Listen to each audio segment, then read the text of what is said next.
not just the people that we don't know that have some subtle stuff. It's the people that we do know. Let me lock in on one of them. It's from back in verse 31, 32. The son of David, the son of Jesse, the son of Obed, the son of Boaz. Now, Boaz. We've talked about Boaz here, so you should know him, unless you know. Sometimes I sleep. You sleep during the sermons. I'm trying to yell. That's why there's this voice inflection, so that you can be like, hey, I just woke up. Let me just go ahead. That's the reason for the cadence, keep you awake, right? So you may have slept through our conversation around Boaz, but Boaz is a very interesting human in the story of humanity and God. Boaz is tied to Ruth. Now, if you know Ruth, because we did a series on Ruth, the gospel according to Ruth, this courageous immigrant woman who does what most immigrants don't do. Most immigrants, we leave our past life expecting better. That's not what she did. She left her past life knowing that she was probably going to have an even more difficult life. That's what she did. So she was this Gentile immigrant woman was tied to Boaz.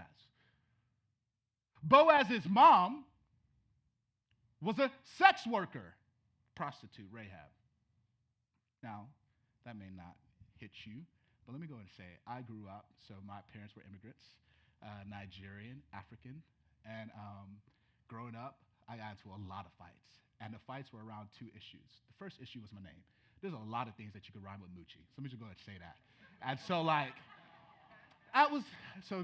just let your mind wander. That caused the fight growing up, right? Yeah.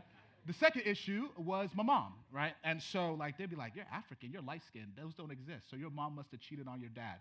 And then I threw hands. I just went after it, right?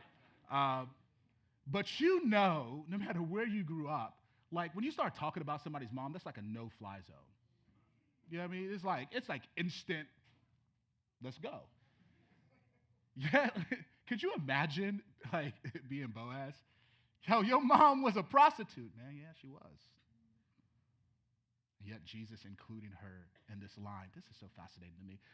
But Boaz shows us two things. It's the subtlety that Jesus isn't ashamed of us, right? That he comes for us, he includes us. But furthermore, you see that diversity has been God's plan from jump. From jump.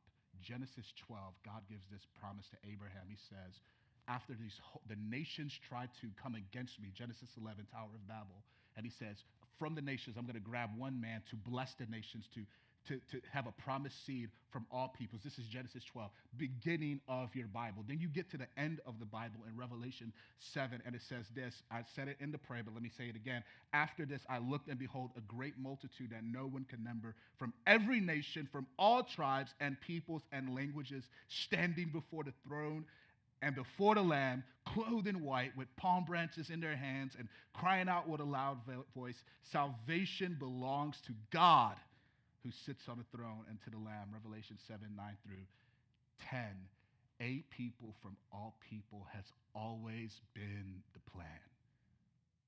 It is cute and necessary even now to have these racially ambiguous people be your spokespeople for whatever company that you are, so that you could try through some level of visibility, say man, we want to draw everybody in.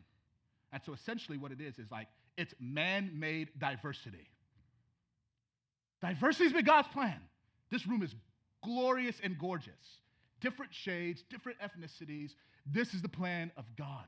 And we see it even in the line of Jesus.